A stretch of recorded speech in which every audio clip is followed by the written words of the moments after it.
बस कुछ हिंदू है जो कहते हैं हाँ गर्व से कहो हम हिंदू हैं, कुछ हिंदू है जो कहते हैं भाई गर्व क्या करना, हिंदू तो हम हैं और रहेंगे।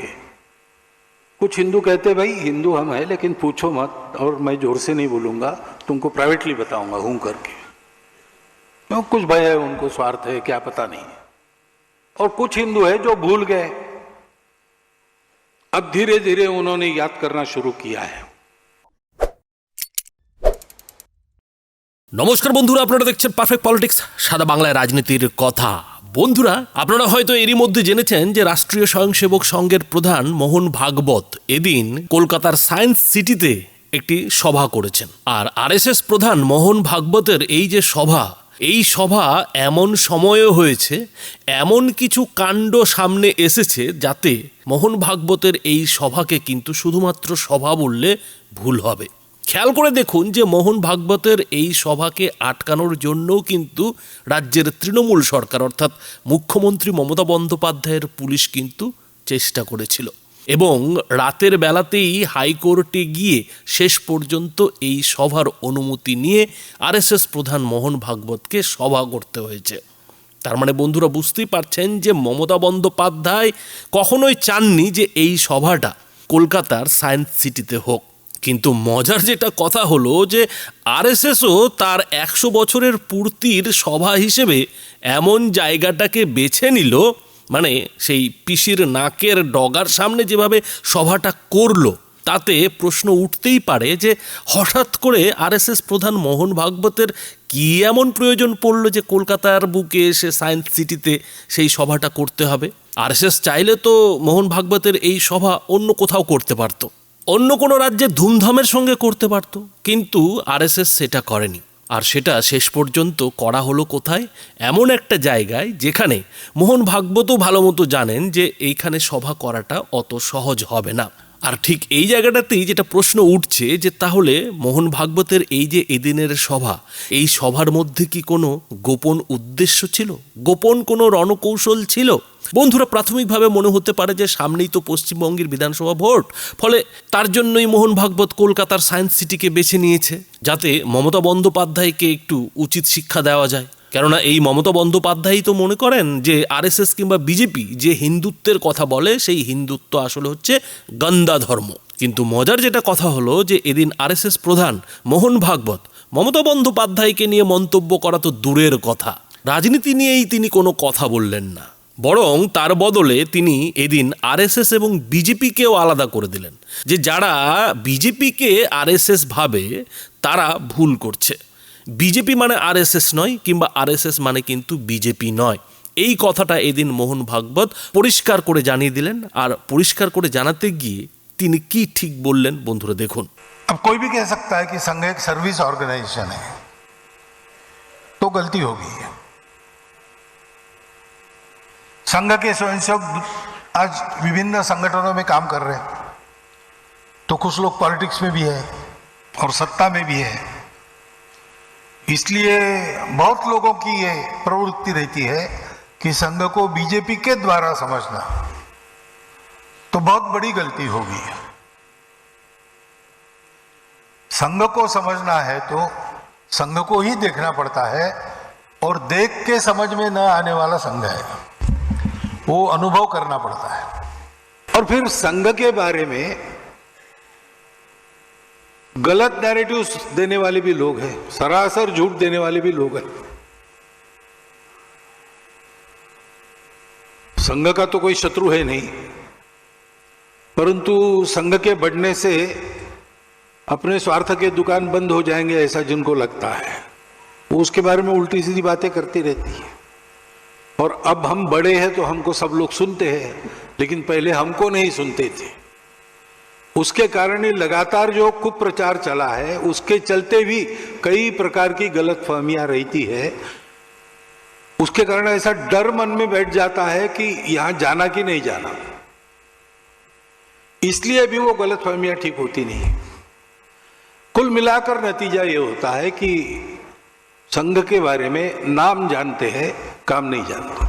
তো বন্ধুরা, আপনারা শুনলেন মোহন ভাগবত কিন্তু কোনো ধরনের রাজনীতির কথা বললেন না। তিনি বরং এটা স্পষ্ট করে দিলেন যে বিজেপি এবং আরএসএস কিন্তু আলাদা। আর আরএসএসকে বোঝা অত সহজ নয়। আর এই যে আরএসএসকে বোঝা এত সহজ নয়, এই কথাটা বলার সময়ই মোহন ভাগবত আরও কয়েকটা কথা বললেন। আর সেই কথাগুলো কি? কথাগুলো বললেন যে সংঘ যতদিন ছোট ছিল ততদিন তো কেউ কথাই শুনতো না, কিন্তু আস্তে আস্তে সংঘ যখন বড় হলো তখন কিছু কিছু মানুষ সংঘ সম্পর্কে অপপ্রচার শুরু করলো, কারণ যাতে তারা নিজেদের স্বার্থ সিদ্ধি করতে পারে। আর এই যে কথাটা, এই কথাটাই কিন্তু আসলে মোহন ভাগবত মমতা বন্দ্যোপাধ্যায়ের মতো তথাকথিত ধর্মনিরপেক্ষ নেত্রীদের একেবারে খোঁচাটা দিয়ে দিলেন, একেবারে হুলটা কিন্তু ফুটিয়ে দিলেন যে আরএসএস নিয়ে এই রাজ্যে, অন্তত পশ্চিমবঙ্গের মতো রাজ্যে যে ধরনের কথা বলা হচ্ছে, শাসক দল কিংবা শাসক দলের নেতা নেত্রীরা যে ধরনের কথা বলছে, সেটার উদ্দেশ্য যে কী, সেই উদ্দেশ্যটা কিন্তু এদিন মোহন ভাগবত কারো নাম না করেই পরিষ্কারভাবে জানিয়ে দিলেন এবং বুঝিয়েও দিলেন যে তিনি কাকে হুলটা ফোটাচ্ছেন। এবং এদিন মোহন ভাগবত আরও একটা কাজ করলেন। এই যে সংখ্যালঘুদের মধ্যে একটা ভয় রয়েছে যে কেন্দ্রে নরেন্দ্র মোদী সরকার নাকি ভারতবর্ষকে হিন্দু রাষ্ট্র বানাতে চাইছে, আর সেই হিন্দু রাষ্ট্র যদি হয়ে যায় তাহলে মুসলমানদের এখান থেকে তাড়িয়ে দেওয়া হবে। কিন্তু এদিন পশ্চিমবঙ্গের বুকে এসে কলকাতার সায়েন্স সিটিতে আরএসএস প্রধান মোহন ভাগবত হিন্দুত্বের যে সংজ্ঞাটা দিলেন, সেই সংজ্ঞাটা শোনার পর অবশ্যই মুসলিম সংখ্যালঘু ভাইরাও এটা বলবেন যে এই হিন্দুত্ব নিয়ে তাদের কোনো আপত্তি নেই। আর সেই হিন্দুত্বটা কি বন্ধুরা, সেটা মোহন ভাগবতের কথাতেই শুনুন। साईं इतना दीजिए जहां में कुटुंब समाए, मैं भी भूखा न रहूं, साधु भी भूखा न जाए। सारे भारतवर्ष में सब लोग बोले, करते होंगे नहीं करते होंगे आज, लेकिन मान्यता अभी भी नीचे से ऊपर, गरीबों से अमीरों तक, किसी भी जाति में, प्रांत में, कहीं भी जाइए, यही है। और इसलिए ये हिंदू राष्ट्रीयता है, ये हमारा हिंदू राष्ट्र है। इस दृष्टि से देखेंगे तो भारतवर्ष में आज कौन हिंदू नहीं है? भारतवर्ष में सब हिंदू है। बस कुछ हिंदू है जो कहते हैं हाँ गर्व से कहो हम हिंदू है, कुछ हिंदू है जो कहते हैं भाई गर्व क्या करना, हिंदू तो हम है और रहेंगे। कुछ हिंदू कहते भाई हिंदू हम है लेकिन पूछो मत, और मैं जोर से नहीं बोलूंगा, तुमको प्राइवेटली बताऊंगा हूं करके। क्यों? कुछ भय है उनको, स्वार्थ है, क्या पता नहीं। और कुछ हिंदू है जो भूल गए, अब धीरे धीरे उन्होंने याद करना शुरू किया है, लेकिन वो याद न करे, उनको भूल पड़े उसकी, इसके भी प्रयास हो रहे हैं। তো বন্ধুরা বুঝতেই পারছেন যে মোহন ভাগবত কিংবা আরএসএস এর কাছে যেটা হিন্দুত্ব, সেটা কিন্তু সাধারণ মানুষ যে হিন্দুত্বকে বোঝে সেটা মোটেও নয়। মোহন ভাগবত কিন্তু এদিন পরিষ্কার করে দিলেন যে কেন এই ভারতবর্ষের নাম হিন্দুস্থান এবং হিন্দুত্বর আসল ব্যাপারটা কি। কিন্তু এই আসল ব্যাপারটাই মানুষকে বুঝতে দেওয়া হচ্ছে না, কিংবা যারা বোঝেন তারাও অনেক সময় মুখ ফুটে বলতে চান না। আর এই যে মুখ ফুটে নিজেদের হিন্দু বলে না দাবি করা, সেটার পেছনে কি কারণ থাকতে পারে সেটাও কিন্তু এদিন আরএসএস প্রধান পরিষ্কার ভাষায় বলে দিলেন। আর কাকে বললেন? সেই পশ্চিমবঙ্গের হিন্দুদের বললেন যে হিন্দুরা আজকে নিজেদের হিন্দু বলে পরিচয় দিতে লজ্জা পাচ্ছে। তার মানে মোদ্দা কথায় মোহন ভাগবতের এদিনের যে বক্তব্য, সেই বক্তব্য এমনিতে সাদামাটা মনে হলেও আসলে যে তিনি পশ্চিমবঙ্গের ঘুমিয়ে থাকা হিন্দুদের খুঁচিয়ে জাগাতে চেয়েছেন সেটা কোথাও যেন পরিষ্কার হয়ে যাচ্ছে। আর এর মধ্যে যদি একটু রাজনীতির রং লাগানো যায় তাহলেই কিন্তু গল্পটা একেবারে জলের মতো পরিষ্কার হয়ে যাচ্ছে। মোহন ভাগবত এমন সময়ে পশ্চিমবঙ্গে এসে সভা করেছেন যখন আমাদের পাশেই বাংলাদেশে হিন্দুদের পুড়িয়ে মারা হচ্ছে। মোহন ভাগবত তখন কলকাতাকে সভা করার জন্য বেছে নিচ্ছেন যখন এই হুমায়ুন কবিরের মতো লোক মুর্শিদাবাদের মতো জেলায় কট্টরপন্থী মুসলমানদের সমর্থন নিয়ে বাবরি মসজিদ তৈরির স্বপ্ন দেখছে এবং সোমবারই নতুন দল ঘোষণা করতে চলেছে। শুধু তাই নয়, মোহন ভাগবত এমন সময়ে তার সভাটা কলকাতায় করছেন যখন মমতা বন্দ্যোপাধ্যায় পশ্চিমবঙ্গের জেগে ওঠা হিন্দুদের জন্য আতঙ্কিত হয়ে রয়েছেন, যখন শুভেন্দু অধিকারী আরও কিছু হিন্দু ভোট পাওয়ার জন্য আপ্রাণ চেষ্টা করছেন, লাগাতার জনসভা করছেন, লাগাতার কিন্তু তিনি হিন্দুত্বের কথা বলছেন।